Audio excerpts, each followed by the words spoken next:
To the direction of Irving Reis. The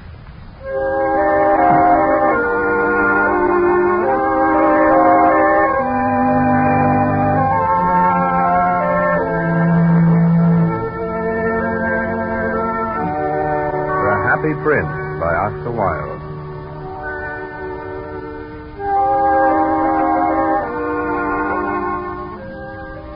High above the city, on a tall column, stood the statue of the Happy Prince.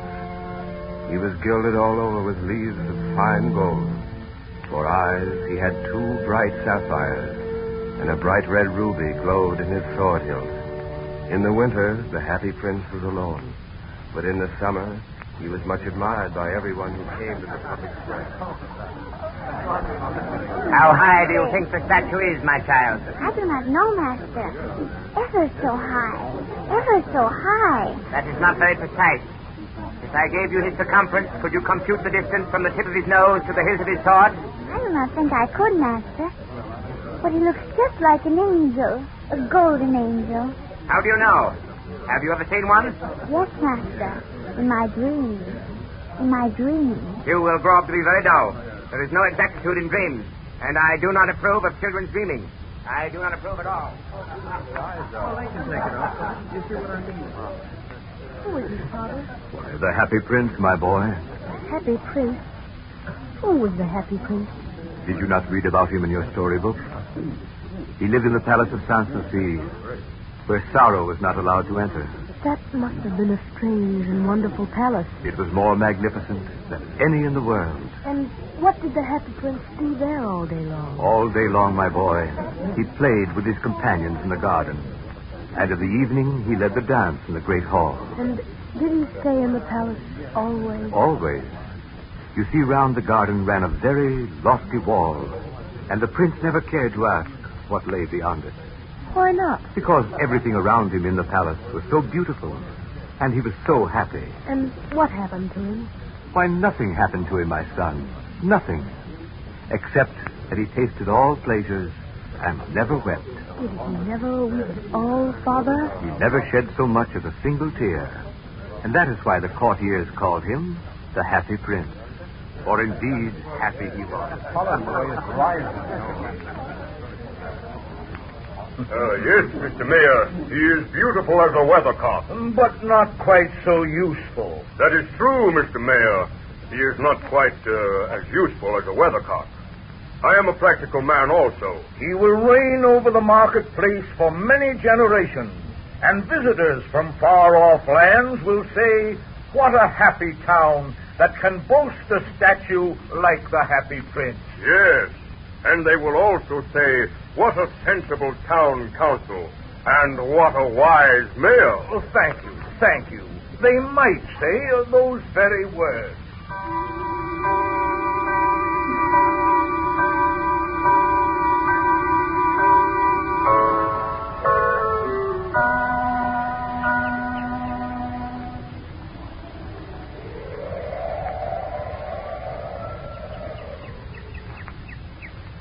Little swallow, little swallow,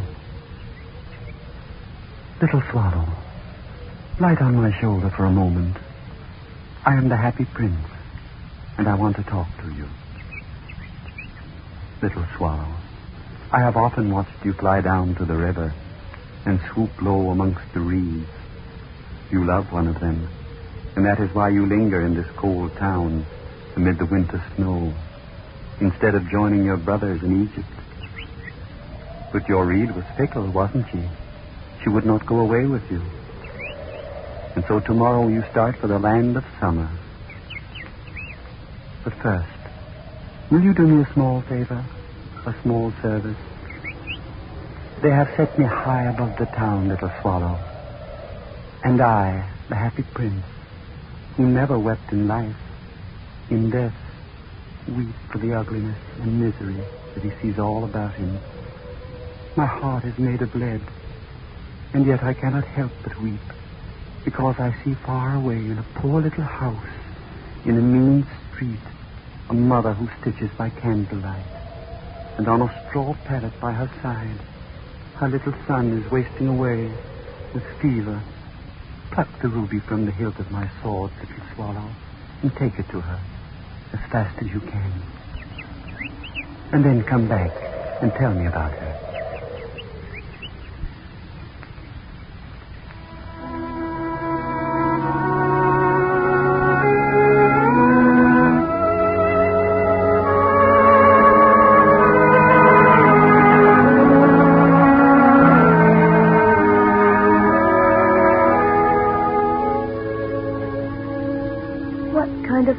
Are you stitching on the dress, Mother? Passion flowers, my child. Passion flowers on a satin gown for the loveliest maid of honor. Think of it, my darling. She waits on the Queen at the state ball tomorrow. I should like to see the Queen. Will I ever be well enough to see the Queen as she rides by in her coach? With God's help, you will be well soon enough, my son. Then why are you crying, Mother? Look at the gown, darling. It's so lovely. See, I'll hold it up to the light. Yes, I like yellow. It almost seems as if the sun is shining through the window, doesn't it? Yes, darling. I'm so hot now. So thirsty. I should like some water, Mother. Just a little. May I have some water, Mother? Yes, of course, my boy. I'll give it to you. Thank you, Mother. But you are getting the river water again. And it is so bitter. Oh, it is the only water we have, child. Try to drink a little of it, please. I'll try. But it tastes so horrible. I should like an orange. A big golden orange. How wonderful that would be. Can you get me an orange, Mother? Oh, my darling. I should like to bring you heaps and heaps of golden oranges. But until I finish this dress for the Queen's lady, I shall not have money enough to buy even one. A golden orange. Try to sleep, my darling, and I'll stitch as fast as I can. Yes, Mother. But I'm so thirsty and so hot. Oh, dear God, let my fingers work faster so that I can get money enough to save my little son's life. Oh, I'm so weary. So weary.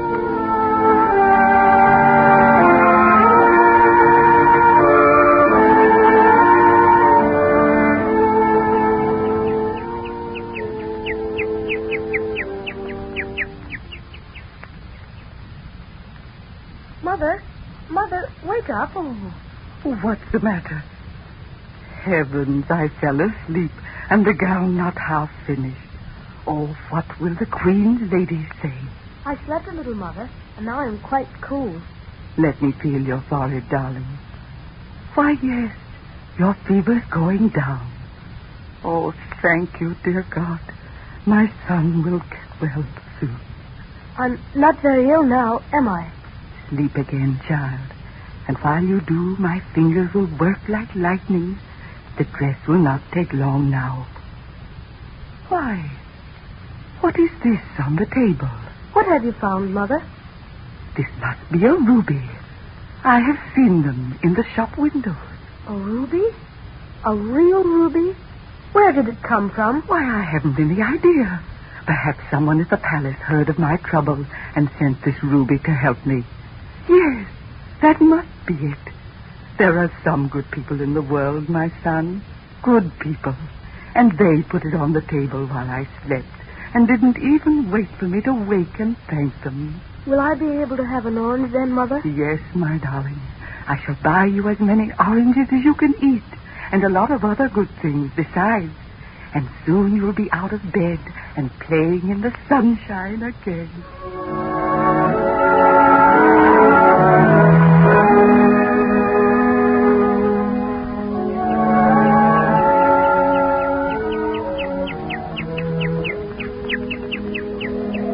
Thank you, little swallow. You have done a good action, and that is why you feel less cold. But I suppose that you are now thinking of Memnon in Egypt on his granite throne, and the crocodiles lying warm in the sun, and the Sphinx, as old as the world itself. and you want to join your brothers who are building a nest in the temple of Baalbec, and hear the pink and white doves cooing to each other from the eaves. But first, look with me across the town to a garret, where a young man sits writing. His hair is brown and crisp. His lips are red as pomegranate, and he has large and dreamy eyes. No, little swallow, I have no ruby for him, but my eyes are made of rare sapphires. Pluck out one of them and take it to him. Well, do I not have my other eye? Pluck out the stone and take it to this young man, and hear something of his story.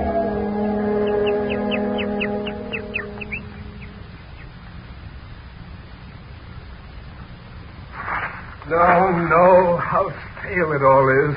Why was I ever cursed to write plays? I should be better off delivering loaves to the baker. Loaves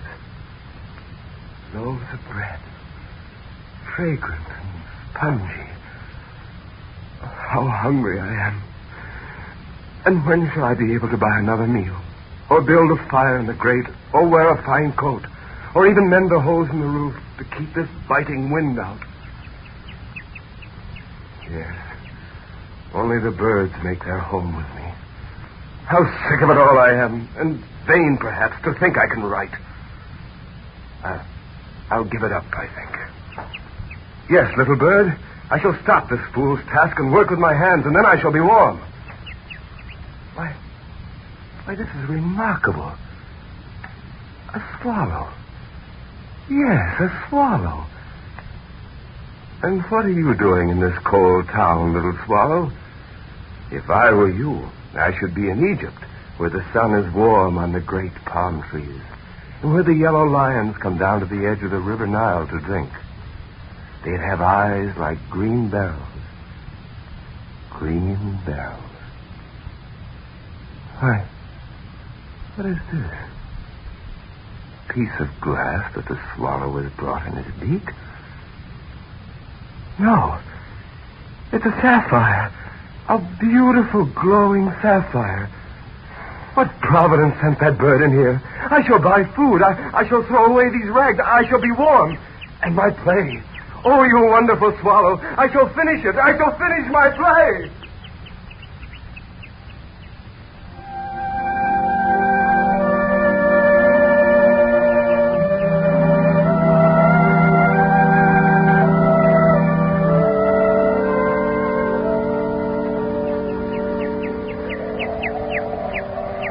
And now you must leave me, little swallow. And that is only right. For here it is bitter cold, and sure death for you. Whilst there you will sing above the mountains of the moon to the king, who is black as ebony. And you will talk to the green snakes that coil in the palm trees, and watch the leaves at war with the butterflies. But before you bid the happy prince farewell, lie down to my feet, little swallow, and listen for a while to the match girl.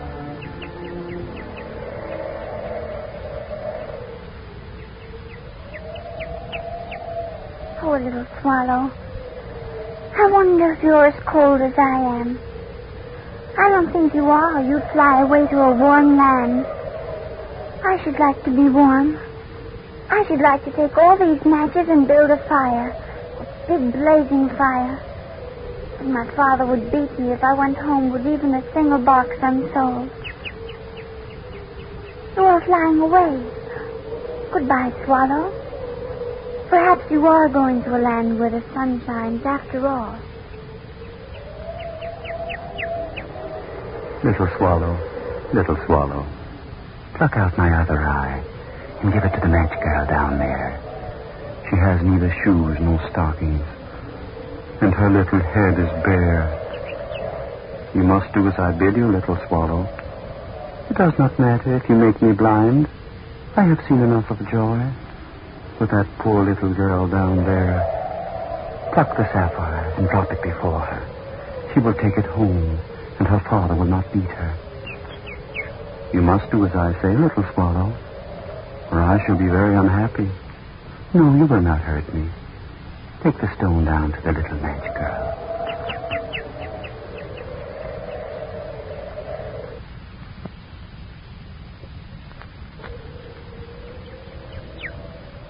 you here again, little swallow? I wish I could take you home with me, but I think you'd be colder than you are now. What are you carrying in your beak? Why, it's a piece of glass, deep blue like the sky in summer. I think you want me to have it, don't you, little swallow? Oh, it is so pretty. Perhaps if I take it home to my father, he'll forget to whip me. Oh, what a lovely blue stone. Thank you, little swallow. Thank you.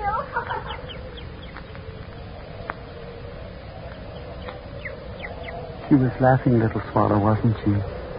That sound paid me 1,000 times for the loss of my eyes. You have been a splendid messenger, dear little swallow. And now you must start on your journey to Egypt. You must not stay in this cruel cold any longer. No, little swallow. It is kind of you to say that you will never leave me, but I do not need you any longer.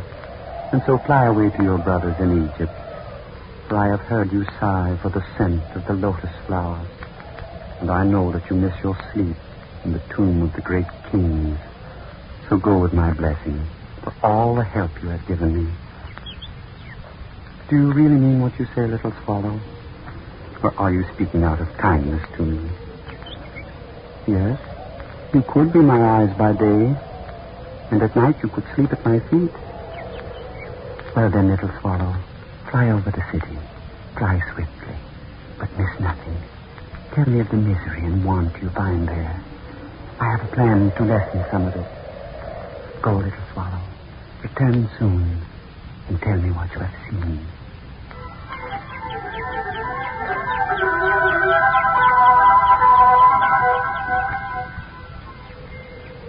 It is cold under the bridge here.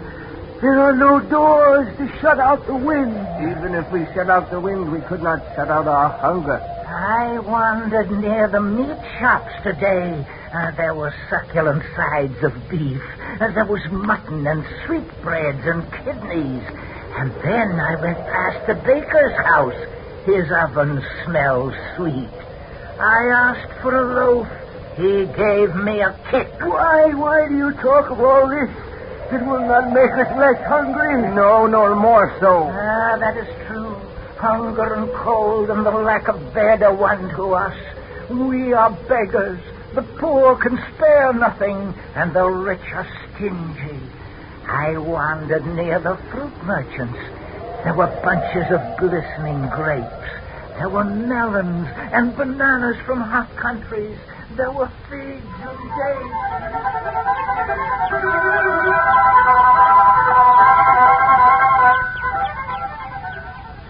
You promised to pay me on the 1st of the month. It is now the 2nd.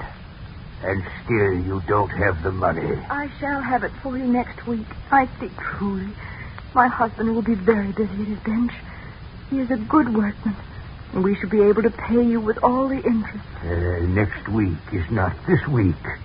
Your husband will not hesitate to give me the money if I go to his shop. Oh, no, you must not do that.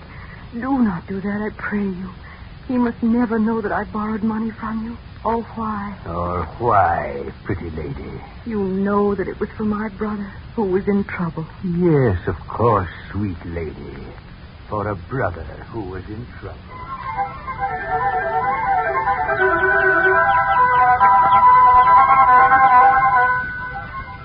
It's not a very heavy ring, but I shall give you 2 shillings for it. Only 2 shillings? It is a good price, I think. I must buy food, and that ring is my wedding ring. When it is gone, there'll be nothing left to sell. Perhaps you could let me have 3 shillings on it. 3 shillings, yes? I shall give you 2 shillings, as I said. It's a good price.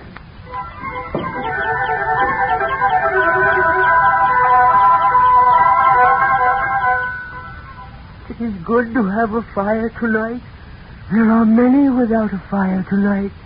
And we have some bread in the larder. I bought it from the baker boy. It fell from his basket and was only a little bit dirty. You must look very closely to see the dirt on it.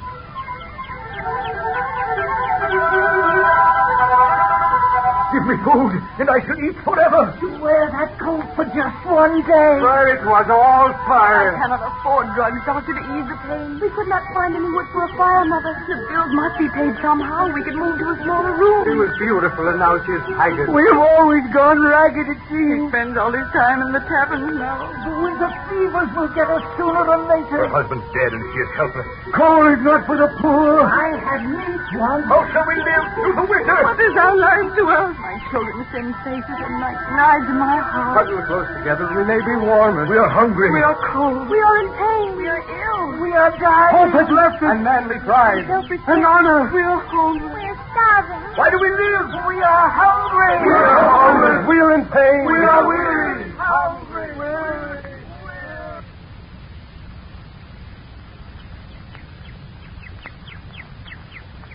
Yes, little swallow. You have missed nothing. There is great suffering, and we can do so little. But listen, I am covered all over with fine gold. Every night you will strip a leaf of this gold from me and take it to some needy soul. And thus as I slowly lose my own luster, it shall shine in the eyes of the downtrodden.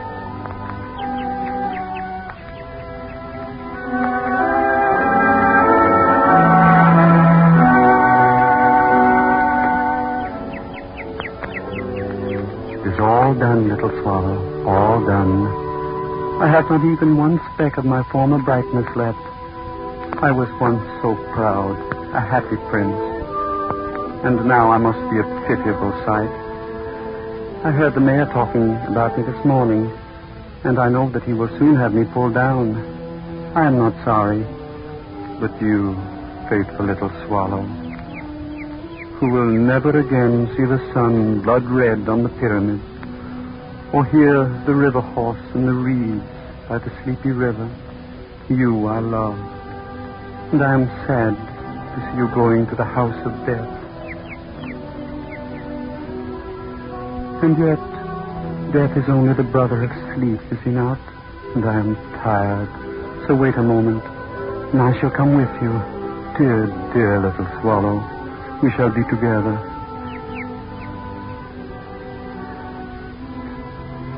You are dead, little swallow, and my heart is cold and breaking.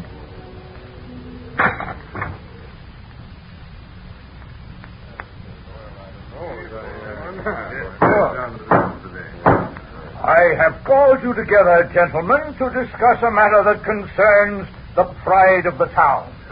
What matter is this, Mr. Mayor? I refer to the statue of the Happy Prince. As I was walking through the marketplace this morning, I happened to look up at him, and I noticed that he was very shabby, gentlemen, very shabby. Have any of you noticed him? It is true, Mr. Mayor, true. The Happy Prince is no longer the pride and ornament of the marketplace. The ruby has fallen from his sword. His eyes are gone, and he is golden no longer. In fact, he is little better than a beggar. You are very observant. And then, too, I noticed a dead bird at his feet. A dirty, bedraggled swallow. Yes, I too saw the bird. Well, then, since the statue is no longer beautiful, he is no longer useful. Do you all agree with me? Absolutely. Yes, of course. Very good. Yes, we all agree. Yes. It's undeniable. Most assuredly. Yes. And so I propose that we pass a resolution to melt down the Happy Prince. Agreed. A resolution. Melt him down. I suggest it. Yes. I'm no good now.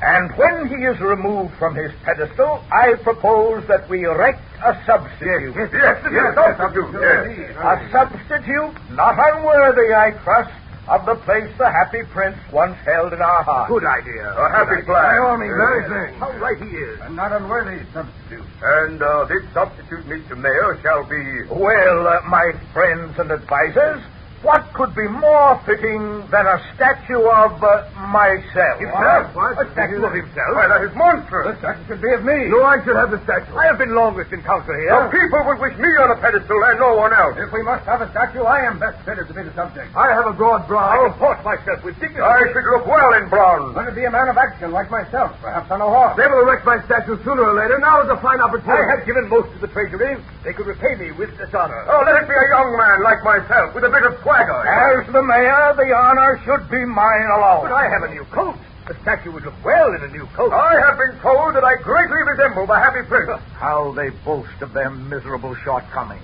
Let the statue be a fitting one. Me, for example. No. Me.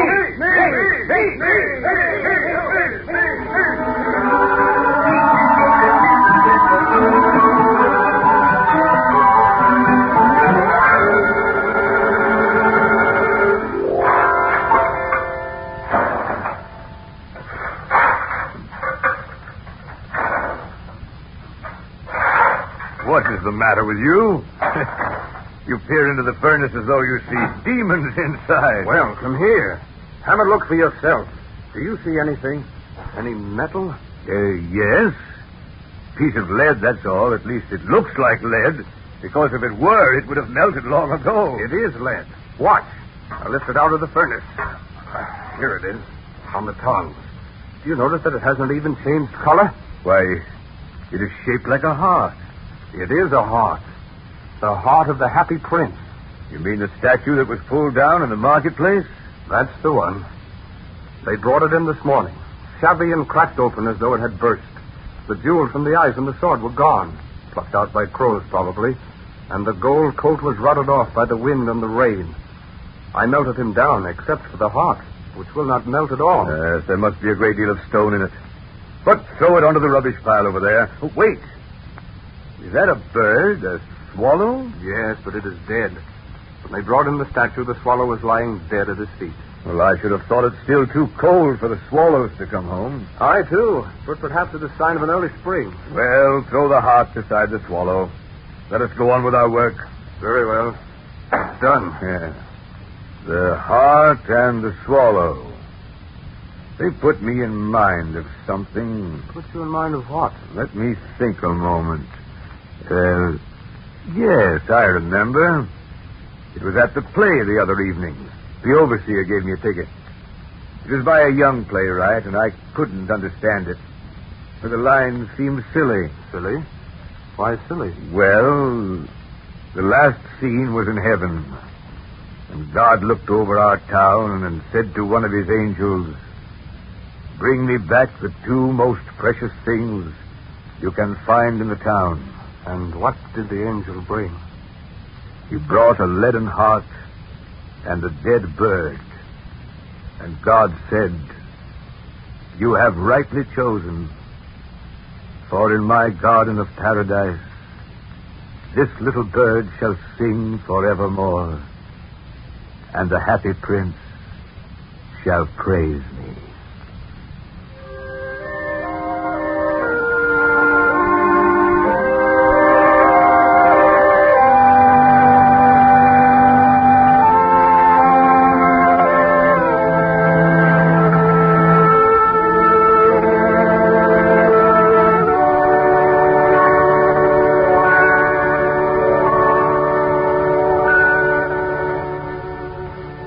That is the story of the Happy Prince.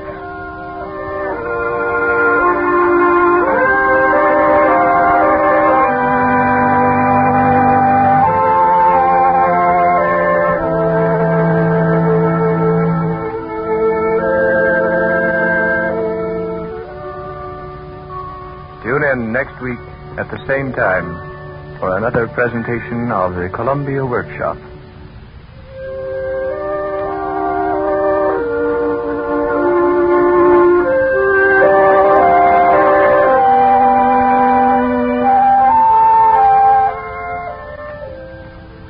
The Columbia Workshop has presented as a special holiday program Oscar Wilde's The Happy Prince. Leopold Prosser adapted the story for radio. The Columbia Workshop is under the direction of Irving Reis. This is the Columbia Broadcasting.